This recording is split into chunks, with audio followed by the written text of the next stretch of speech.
At, in particular last week, Jesus before Pilate. And Jesus is a hot potato.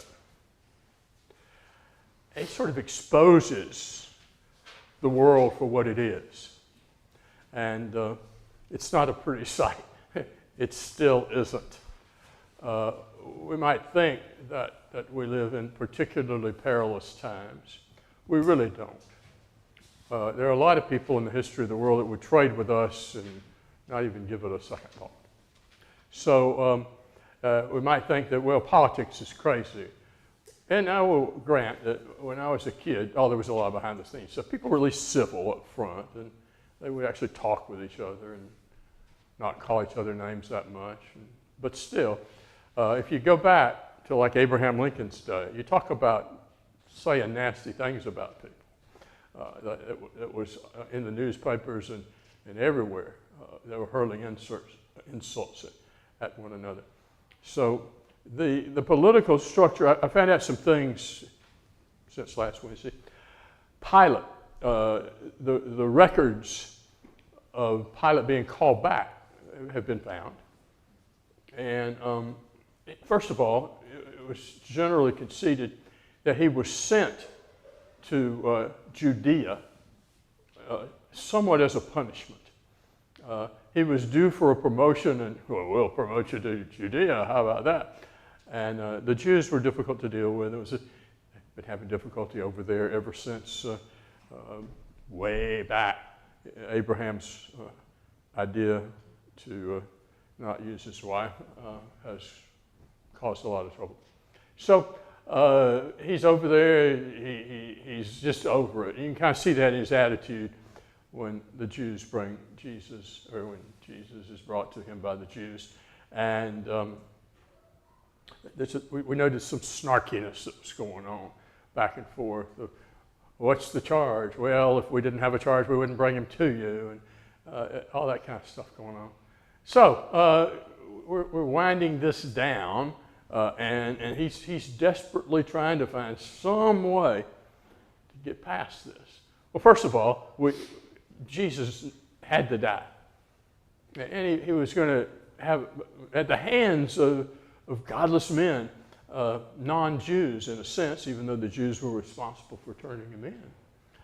And so God in his foreknowledge had already seen that, prophesied about it, and it was going to unfold that way.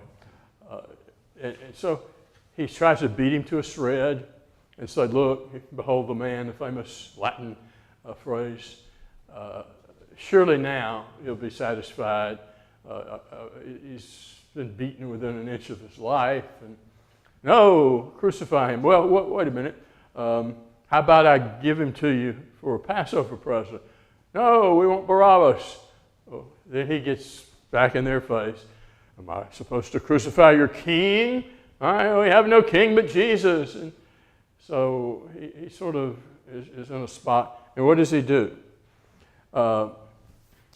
This is actually a common practice that was done by people who were magistrates of one sort or another over cases when they were over. That was a symbolic way that they would say, I am washing my hands of it. It's going on from me now, and I turn back into my usual life. So it wasn't just something that he thought to do on the spur of the moment. It was fairly commonly done along the way.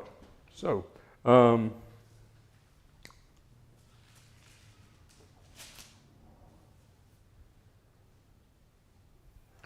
when chapter 19. Verse 7. I see this as being ironic, like I suggested that there was irony in the Jews not wanting to go into where Pilate was. They didn't want to become ceremonially unclean. Well, we have a law. They're getting legal. They violated so many principles of law and just loving your neighbor as yourself, and all kinds of things. But now law serves their purposes. And you will find that people today conveniently turn to law when it suits their purposes and conveniently ignore it when it does not. I forget who said it. It's in a Bob Dylan song, but I can't remember who said it first. Patriotism is the last bastion to which a scoundrel flees. And you find scoundrels fleeing to patriotism even today. The Jews answered him, "We have a law, and by that law he ought to die because he made himself out to be the Son of God." Okay. I mentioned last week, I mentioned here and there along the way, Bart Ehrtman, who is a doctor in New Testament. And he came out, I think it's probably been about 10 years ago, with a book that said Jesus did not think he was God, and nobody thought he was God when he was on earth. And I find that fascinating, how people hear what they want to hear and disregard the rest. That okay, why did the Jews bring Jesus to Pilate? They said, by our law, and this isn't the only place this comes out, and Matthew, Mark, Luke, and John all have things to do with it. Ehrtman will dismiss John, say he's late. It's after the fact, so long, it's secondhand. He won't do that with Matthew, Mark, and Luke because, alas, he can't really. Another thing that he can't do, and he knows this, he's got a PhD in biblical studies, in New Testament. So he knows stuff. But Paul, who starts writing about 50 before John writes later, is aware of all of this. And he's aware that Jesus is God, and he's aware of the resurrection. He talks about it a lot. Polycarp, means many carps. No, Polycarp. He was a disciple of John, and wrote about his dealings with John and about other of the apostles, and quoted a good bit of the things that the Gospels have in them because he had firsthand information. So you got that. You got people like Tacitus, who was a Roman historian who writes about it, and the Jewish writings. Oh man, talk about really giving it to Jesus. They are just nasty. And why? Because claim to be God. You just can't go around doing that. We won't have it. Now, let's think about something else here. Is there anything in the Old Testament that might have suggested that the Messiah was going to be God? Let's see. Isaiah 53 has him as being able to die for everybody's sins, to be that kind of a person. Isaiah 7:14, what is his name? Emmanuel. What does that mean? God with us. The Word became flesh and dwelt among men. When the birthplace of Jesus is mentioned, it says that his going forth were from eternity. And what does he say? Before Abraham was, I am. And so there are so many things that fly in the face of what Ehrtman wants to do. But that is, you have to find a way to discredit Jesus. And certainly you don't want him to be God. And also discredit the resurrection. It doesn't work. Early in Jesus' ministry, in Matthew, what do? They lower a guy down through the ceiling. And what does he say when he's coming down? Your sins are forgiven. What's the reaction? Blasphemy. And so Jesus kind of overhears their mumbling and says, what's easier to do? To say your sins are forgiven, or rise, take up your bed, walk. And so you'll know that the Son of Man has authority on earth to forgive sins. Take up your bed and walk. And there are numerous situations where Jesus doesn't just come out and say, I am God. That indicates that, yes, he knows that he is. Yes, he's doing things that prove that to be the case. The way that it works out in the Gospels, it's not something that's contrived and thrown in there every once in a while, and by the way, he's God. It's just how it plays out in his life. He acts like God. He speaks like God. He did things that only God could do. And the tomb is empty. And he appeared for 40 days. 40 days to over 500 people, most of which were still alive when Paul was writing to the Corinthians. No, this isn't something that people made up later. Earthman said, well, they made it up to give him more credibility. Sure. First of all, I don't think that would have done it if they made it up. And how do you account for the fact that 11 out of well, one hangs himself, but then they replaced him. But apparently 11 out of the 12 apostles were martyred. And John died on Patmos. Another thing I found out, I'll share things with you. Patmos was not a deserted island. It had a pretty big population. It was still a place where you got exiled because you were taken out of the mainstream of society and placed there.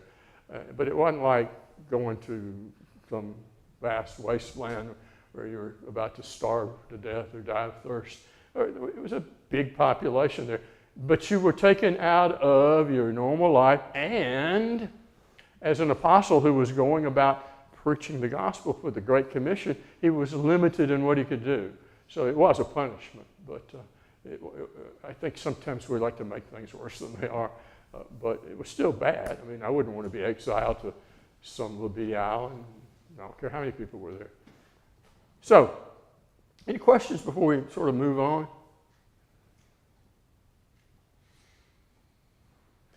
That's no, isn't it?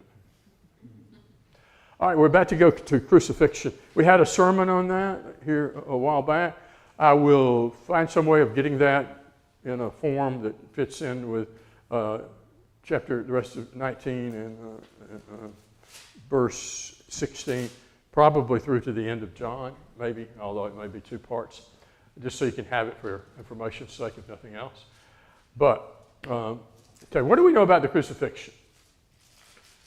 You know who the first people were to practice it? Starts with a P. Big old empire. Greeks beat them. Persians. They were the first to do what we would recognize as crucifixion. And in doing that, they were not the first to put people up on stakes. There was impalement. And you would stick a stick up you and out you, and there you'd be, dangling in great pain. Crucifixion kind of spun out of that. And Rome, it's been estimated, probably crucified millions of people. It was the way they said, we're in charge and you're not. And if you don't recognize that, we'll hurt you bad. How many of you have seen one of the versions of the movie Spartacus?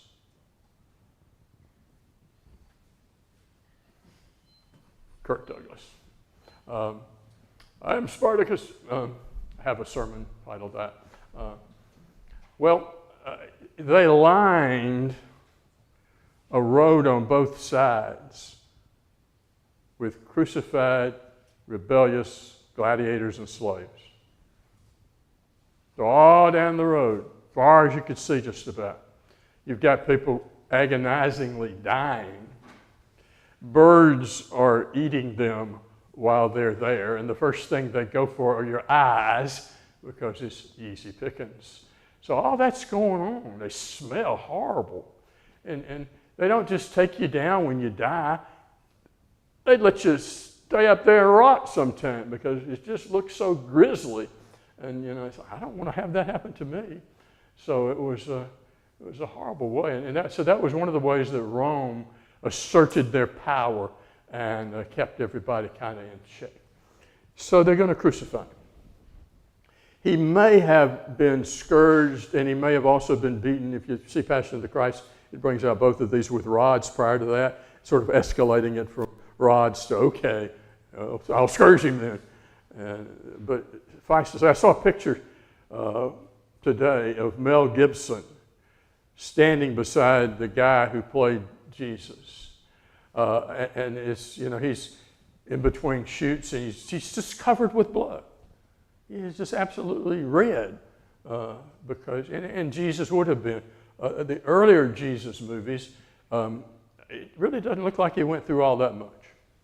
He looks in fairly good shape. If you start Isaiah 53 back in the last 3 verses of 52, which should be part of it, it talks about he was unrecognizable.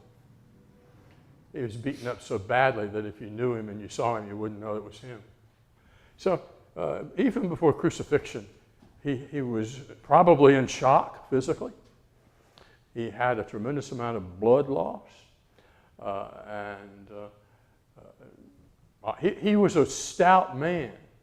He, if nothing else, was a carpenter, may have been a stonemason. And so he was not a stranger to work. We've mentioned before that when Lazarus was sick and the sisters called to him, it was 100 miles away. But he's walking all the time, all over the place. He's very much in shape, but he couldn't carry the crossbeam up to Calvary. He just couldn't do it. So they got Simon of Cyrene to do that for him. And he's got 2 fellows that they're crucifying with him.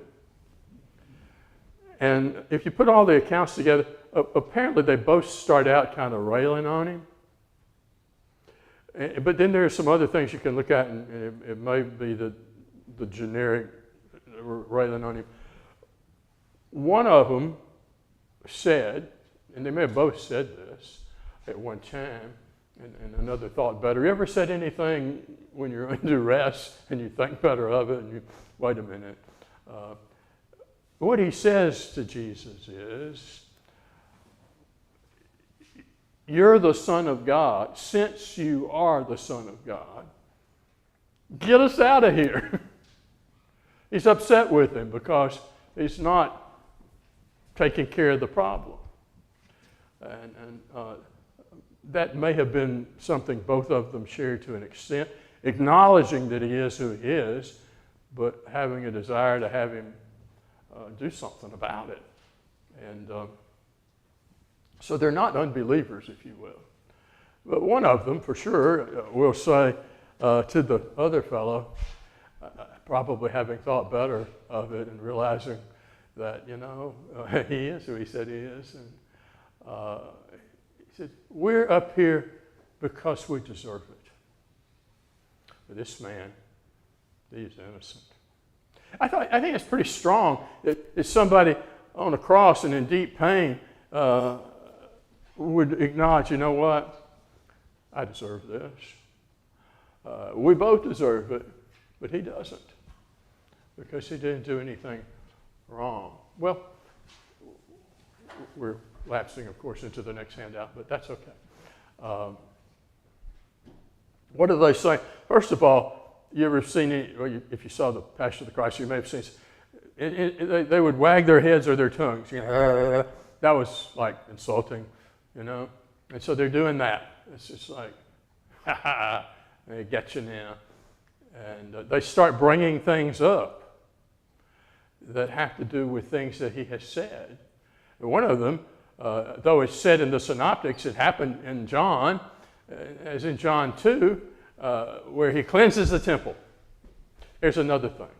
Why did he cleanse?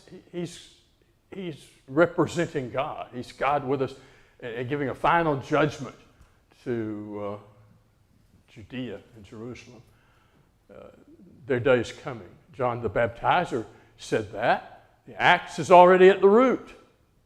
They're going to divide the chaff from the wheat, and the chaff will be burned. And in that particular case, it's talking about the destruction of Jerusalem. And so that's going to be part of what's looming ahead.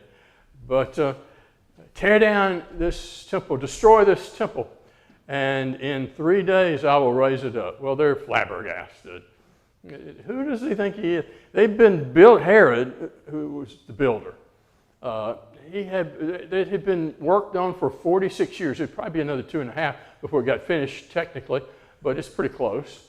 And so he said, 46 years? And you're saying you could build it back up in 3 days? Ha, ha, ha, ha. And so at the cross, they're ha, ha, ha about it. He said, and then they do this. And this is really telling more than I think they want to tell, because sometimes people do that. He saved others. He cannot save himself. You could not deny his miracles. You absolutely could not. They do silly stuff to try to explain them away. The silliest thing of all, well, this is for the power of Beelzebul. And Jesus, quoting Abraham Lincoln, says, a house divided against itself cannot stand. It makes perfect sense. It's very intuitive of him, I think. So,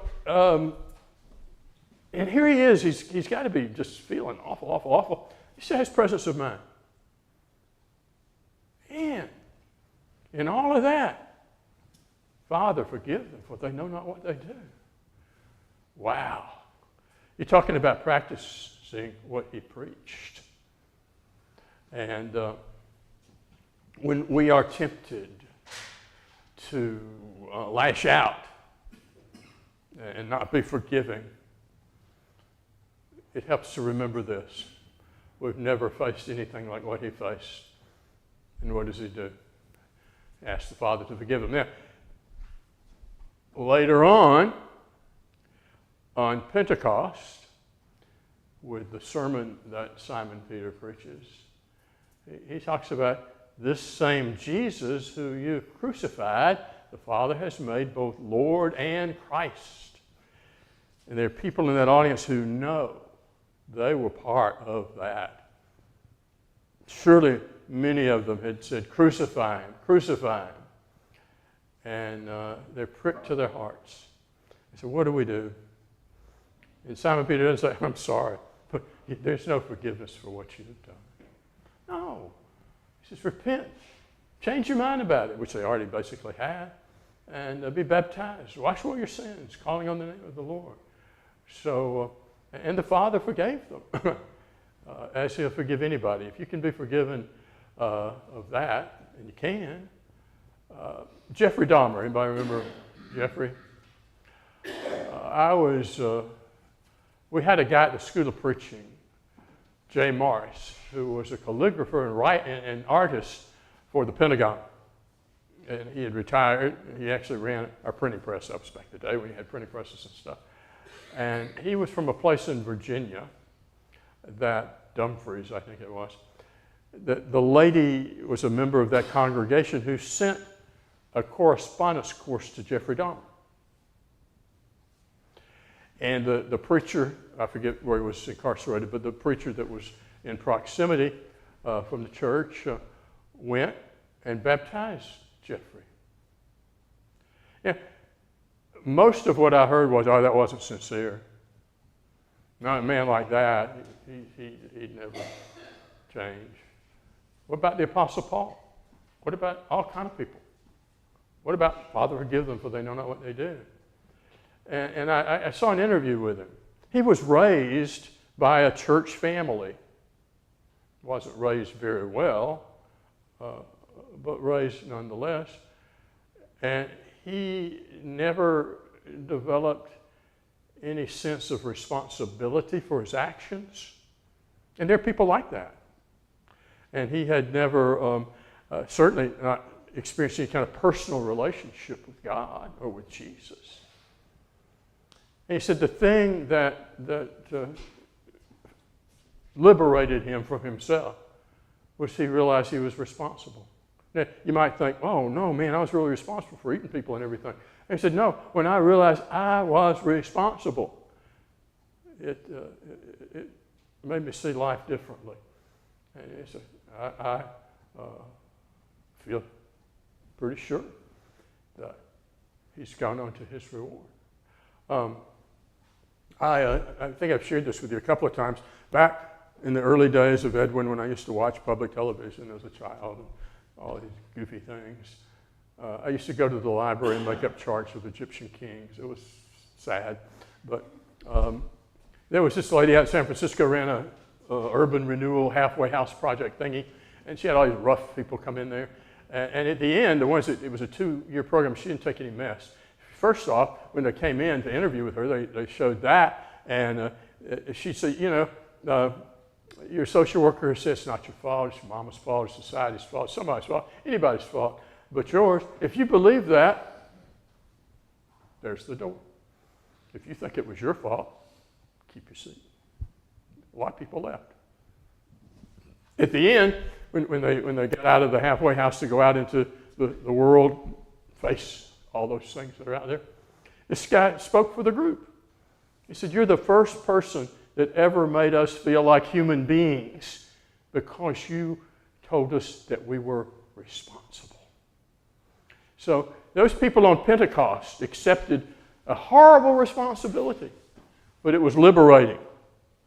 They were able to get the other side of it, if you will. So Jesus,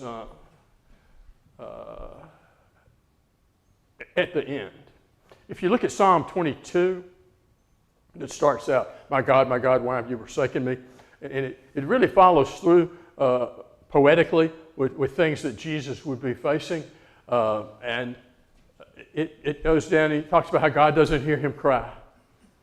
And so I can see my bones. I'm in terrible shape. Everybody out there, they're just like wild animals at my feet. And at the end, though, and King James doesn't bring it out as well as it should, but at the end, in translation, and it comes out in what he says on the cross, he's wanting God to speak, to have communication with him. He wanted him to have communication with him. And then at the very end, he says, you have answered. And what does Jesus say on the cross? It is finished. Father, into your hands I commend my spirit. And he breathed his last. So he had to suffer. But there came a point when he has done what he needs to do so that we can be forgiven. And he has spilled his blood, and he gets back into the good graces of the Father. Additionally, the Hebrews writer brings out Psalm 22. After the thing, it essentially says that as a result of that, he will sing songs among the Gentiles. How about that? The thing that the early church Jews had such a difficulty accepting that they had to share, and that those Gentiles that they had derided and looked down on and marginalized and dehumanized, they're precious in God's sight, as precious as any Jew ever was. It's hard to accept people you demonize. In fact, you demonize them so you can do nasty things to them. We killed a whole bunch of Indians because we convinced ourselves that they weren't fully human beings. We treated African slaves horribly because we convinced ourselves that they were inferior. They didn't really have souls like we have souls. And so I read a thing just yesterday. This lady, who was the first lady, black lady, to attend New Mexico State University way back early 1900s. She lived to be 108, as a matter of fact. But you know what they made her do? This is in America in the 1900s. She had to sit outside the classroom in a chair in the hallway because they wouldn't let a black woman sit in a class with white people. How about that? She didn't walk through the line. Fighting all that, her 3 boys became doctors.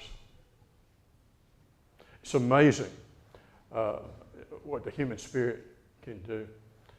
God has created us in his image, and we're all precious in his sight. And Jesus recognized that. He's dying for those people who are crucifying him. That's another amazing thing. So it is finished on the cross. And the next thing we want to look at is he's resurrected, and he hangs around for 40 days.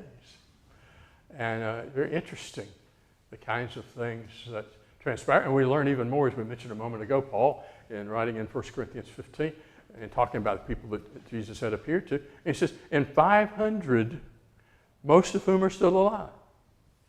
You can't fake that. The resurrection is real. The tomb was empty. But the 40 days is an interesting period of time. We looked a little bit at this Sunday when we talked about that he told them, I'm going to be resurrected. And he told them, I'm going to meet you in Galilee. And tell the ladies first, he's gone on to Galilee. And they remembered, well, yeah, that's what he said. And then they get up with the apostles, and they go out and check it out, and the tomb is indeed empty. And they do go up to Galilee, and they do have time with him. And that's one of the things we want to look at. In particular, we've had a lesson on it, and I've mentioned it, but it's such a powerful thing. The "Do you love me" conversation that Jesus has with Simon Peter. I believe there are some things to it. You don't have to know Greek to pick it up, I don't think, but I think Greek helps us. But the context of, okay, let's think back to what had happened before we have this "Do you love me" conversation. What did he say? I don't care what any of these others do. I will not desert you. So what's the first thing he asks? Simon, do you love me more than these? And there's some debate about what does he mean. I think I know what he means. He means those guys, he said, no, I'll stay with you. They won't, but I will. Well, really? He's getting Simon Peter to fess up. Before you can deal with anybody constructively about anything positive, honesty has to prevail. And we have to be who we are at the moment, good or bad or indifferent. And we'll look at that. So I'm in the 5-minute window, so I feel comfortable stopping.